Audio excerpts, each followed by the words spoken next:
فاسألوا أهل الذكر إن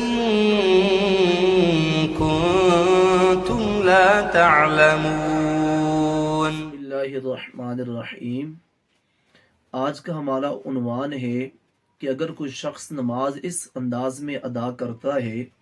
کہ حالت سجدہ میں اس کی کسی ایک پاؤں کی انگلی کا پیٹ زمین پر نہیں لگتا، تو آیا اس کا شرعاً سجدہ ہوتا ہے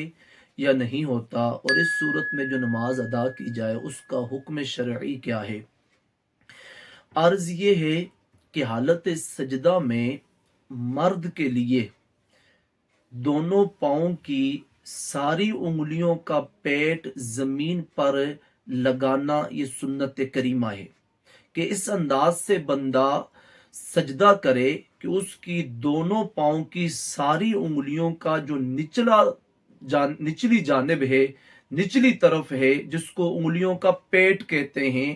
وہ پیٹ 10 انگلیوں کا زمین پر لگنا سنت مبارکہ ہے، اور دونوں پاؤں کی 3 انگلیوں کا پیٹ زمین پر لگنا یہ واجب ہے کہ اس طرح بندہ نماز ادا کرے کہ پوری 10 انگلیاں اگر زمین پر نہیں لگتی، انگلیوں سے مراد انگلیوں کے پیٹ ہیں، انگلیوں کے سر نہیں ہیں کہ انگلیوں کا اگلا حصہ، اگلا کنارہ آپ زمین پر لگا دیں، یہ بات نہیں ہے۔ انگلیوں کا جو پیٹ ہوتا ہے، نچلی جانب ہوتی ہے، اس کا زمین پر لگنا ہے، اور اسی کو زمین پر انگلی کا لگنا شریعت مطہرہ قرار دیتی ہے کہ 10 انگلیوں کا پیٹ لگے، یہ سنت ہے۔ دونوں پاؤں کی 3 انگلیوں کا پیٹ زمین پر لگے، یہ واجب ہے،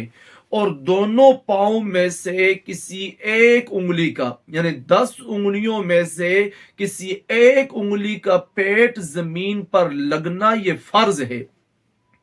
اگر کسی نے خدا نخواستہ اس انداز میں سجدہ کیا کہ دونوں پاؤں کی 10 انگلیوں میں سے کسی ایک انگلی کا پیٹ بھی زمین پر نہیں لگا، اور اس نے مکمل سجدہ اسی صورت میں ادا کر لیا کہ اس نے دونوں پاؤں کی انگلیوں کے سر تو زمین پر رکھے، لیکن اس نے دونوں پاؤں کی کسی ایک انگلی کا پیٹ بھی زمین پر نہیں لگنے دیا، تو اس کا فرض ادا نہیں ہوا اور اس کی نماز سرے سے ہوئی ہی نہیں ہے۔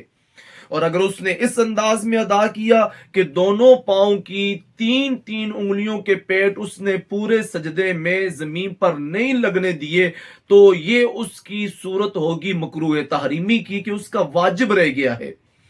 اور جو تیسری صورت ہے کہ اگر اس نے اس انداز میں سجدہ کیا کہ دونوں پاؤں کی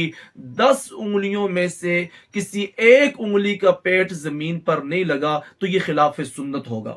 اس لیے نماز ادا کرنے کی صورت میں اس صورت کو ملحوظ خاطر رکھنا انتہائی ضروری ہے، اور لوگ ساری زندگی نماز پڑھتے ہیں اور اس مسئلے کی طرف دھیان نہیں دیتے اور اس کی طرف توجہ نہیں کرتے، جس کی وجہ سے ساری زندگی کی نمازیں ان کی ضائع چلی جاتی ہیں۔ اس لیے اس مسئلے پر انتہائی توجہ کرنا یہ ضروری ہے تاکہ نماز صحیح انداز میں ادا ہو سکے۔ واللہ ورسولہ اعلم بالصواب۔